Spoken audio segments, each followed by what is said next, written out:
আর চতুর্থত হচ্ছে কেন্দ্র এবং রাজ্য সরকারের কোনো স্কিম পেতে গিয়ে কাউকে পয়সা দিতে হয়েছে, কাটমানি দিতে হয়েছে, ঘুষ দিতে হয়েছে, সেক্ষেত্রে আমরা দুটো ইলেকট্রনিক্স ডকুমেন্টকে এনকারেজ করেছি। একটা হচ্ছে পেটিএম এ পেমেন্ট, আর একটা হচ্ছে অ্যাকাউন্ট ট্রান্সফার, আরটিজিএস এনএফটিএস করে টাকা ট্রান্সফার। একে বলেছি আমরা এই ডকুমেন্ট পেলে অ্যারেস্ট করে দিতে, মানে এর আর কিছু ডকুমেন্ট লাগবে না। বিএনএসএ ইলেকট্রনিক্স ডকুমেন্টকে, ডিভাইস ডকুমেন্টকে অ্যাকসেপ্ট করা হয়েছে, এটা একদম। আর বাকি যাদের কাছে ডকুমেন্ট নেই তারা অভিযোগ করবেন, তদন্ত করে কনসার্নিং আইও দেখবে, তদন্তের গ্র্যাভিটি থাকলে অ্যাকশন নেবে, আর যদি ফলস অ্যালিগেশন হয় সেটাকে ক্লোজ করে দেবে। তার আইনে বলা আছে কি করতে হবে। এবং এটা বলা মানে হাজারে হাজারে মিথ্যা অভিযোগ যদি করেন, মিথ্যা অভিযোগ প্রমাণ হয়ে গেলে কিন্তু আপনার বিরুদ্ধেও কি করতে পারে সেটাও বিএনএসে বলা আছে, এটা থেকেও বিরত থাকবেন। যদি সত্যিকারের সাফার আল্লাহ গরিব মানুষরা তারা করুন। আর আজ থেকে অটো, টোটো, হকার এদের কাছ থেকে কোনো তোলা, সিন্ডিকেট কেউ তুলবেন না। কোনো অবৈধ টোল, হকারদের কাছে কালেকশন, সাফাই কালেকশন ইত্যাদি বৈধ রসিদ ছাড়া কেউ তুলবেন না। কেউ যদি টাকা চাইতে আসে আপনারা সোজা থানায় যাবেন, থানা আপনাদের প্রোটেকশন দেবে। আমরা পুলিশকে কতগুলো বিষয়ে বলেছি, সবটা আপনাদের জন্য নয়। ডিসিপ্লিন অর্গানাইজেশন, তাদের স্বার্থ আমরা দেখব, তারাও সরকারের কর্মসূচি আইনের শাসন প্রতিষ্ঠা করা। আমরা একটা লাইনে বলেছি যে এতদিন শাসকের আইন ছিল, এবারে আইনের শাসন চালু হয়েছে, আপনারা আইন মেনে কাজ করুন। আমরা আজকে আপনাদেরকে যেটা জানাতে চাই, প্রি মনসুনে পুলিশদের কাছে যদি কোনো ভাঙা বাঁধ, বিপজ্জনক যদি কোনো ইনফরমেশন থাকে তারা বিডিওদেরকে এবং ইরিগেশনকে জানাবে, এটা আমরা তাদেরকে বলেছি। আমরা মহিলা পুলিশ কনস্টেবল এবং মহিলা পুলিশ অফিসারদেরকে, ডিজিপিকে আমি অনুরোধ করেছি, অ্যাডভাইস করেছি, তাদের পার্শ্ববর্তী জেলাতে, খুব দূরে যাতে না ট্রান্সফার হয়, পার্শ্ববর্তী জেলাতে মহিলা পুলিশ কর্মীদের এটা একটু ওয়েলফেয়ার মেজার হিসেবে দেখতে। কিন্তু তাতে আবার শর্টফলও যাতে না হয়, সেটা অনেকগুলো মহিলা থানা পরিচালিত আছে, কিন্তু সেটা এক্সেপশন থাকবে।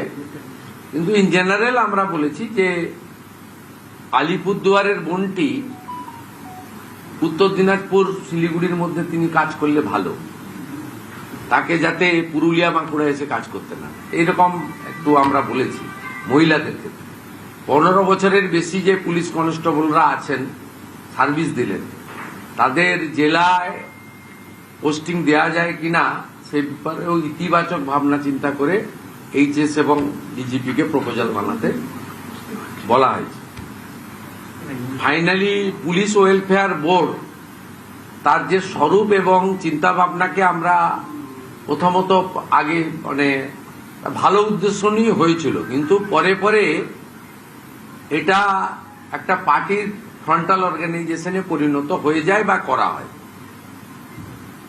এবং এতে পুলিশদের ওয়েলফেয়ার কতটা হয়েছে আমি জানি না, কিন্তু অবৈধ এক্সটেনশন পাওয়া শান্তনু সিনহা বিশ্বাস, বিজিতেশ্বর রাউতরা, তারা বেনিফিটেড হয়েছে। ইন্ডিভিজুয়ালি দুজনের নাম বললাম, আরো কেউ থাকতে পারে। আমার মুখ দিয়ে নাম বলা মানে তো আবার তাকে হিরো করে দেওয়া, কিন্তু আমাকে স্পেসিফিক বলতে গেলে একটা দুটো উদাহরণও দিতে হবে। আমরা আজকে পুলিশ ওয়েলফেয়ার বোর্ডকে ভেঙে দিলাম। আমরা বাম আমলের মতো উগ্র ট্রেড ইউনিয়ন চাই না। নন গেজেটেড পুলিশ কর্মচারী অ্যাসোসিয়েশন, সেটাও কার্যত সিপিএম এর ফ্রন্টাল অর্গানাইজেশন হয়ে গিয়েছিল। আমরা ওইটা চাই না, ইটস এ ডিসিপ্লিন অর্গানাইজেশন।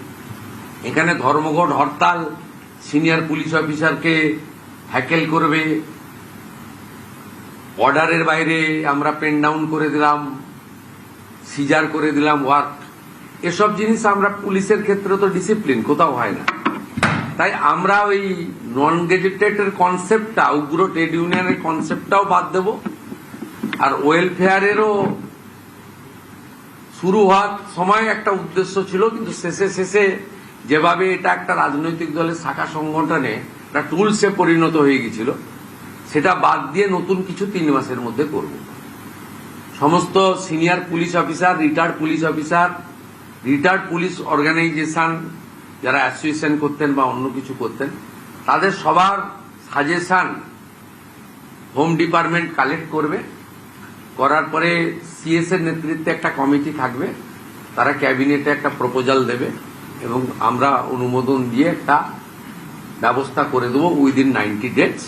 কিন্তু আপাতত পুলিশ ওয়েলফেয়ার বোর্ডকে আজকে রাজ্য সরকার ডিজলভ করলো, অফিসিয়াল অর্ডার সোमवार दिन এইচএস বের করে দেবে। दादा, लॉ एंड ऑर्डर को लेकर के कोई बात नहीं है कि पिछले 5 वर्ष से हमने देखा है लॉ एंड ऑर्डर बहुत बड़ा लॉ एंड ऑर्डर का कार्रवाई शुरू हो गया है। यहाँ बीएनएस ही चालू नहीं था, वो हम लोग का पहले डिसीजन हुआ बीएनएस सब प्रदेश में चालू हो गया, चालू कर दीजिए। ये तो चालू हो गया।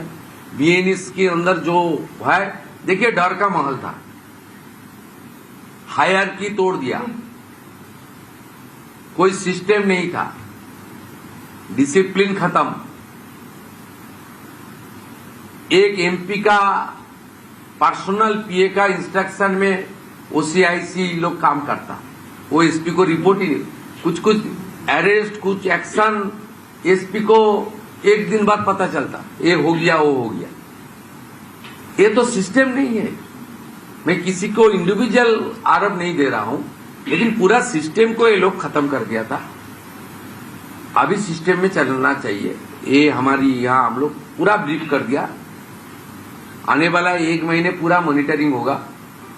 जो बात हम लोग डीजी लेवल, एडीजी लेवल में बताया, जो बात हम लोग सीपी लेवल, एसपी लेवल को बताया वर्चुअल, जो ऑर्डर हमारी होम डिपार्टमेंट से निकला, आज जो ग्राउंड लेवल में हम लोग home minister, chief secretary, HS सब मिलके, डीजीपी मिलके, सीपी सब लोग था, सब मिलके हम लोग जो मैसेज दे दिया, इसको इम्प्लीमेंटेशन करना उनका काम है।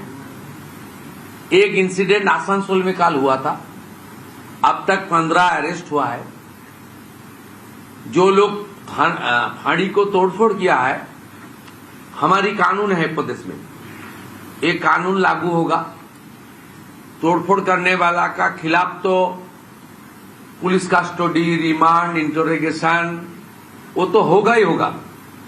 साथ साथ जो डैमेज हुआ गवर्नमेंट प्रॉपर्टी, उनका पर्सनल एक्सचेकर से वो भी वसूल करने का डायरेक्शन हम लोग दे दिया।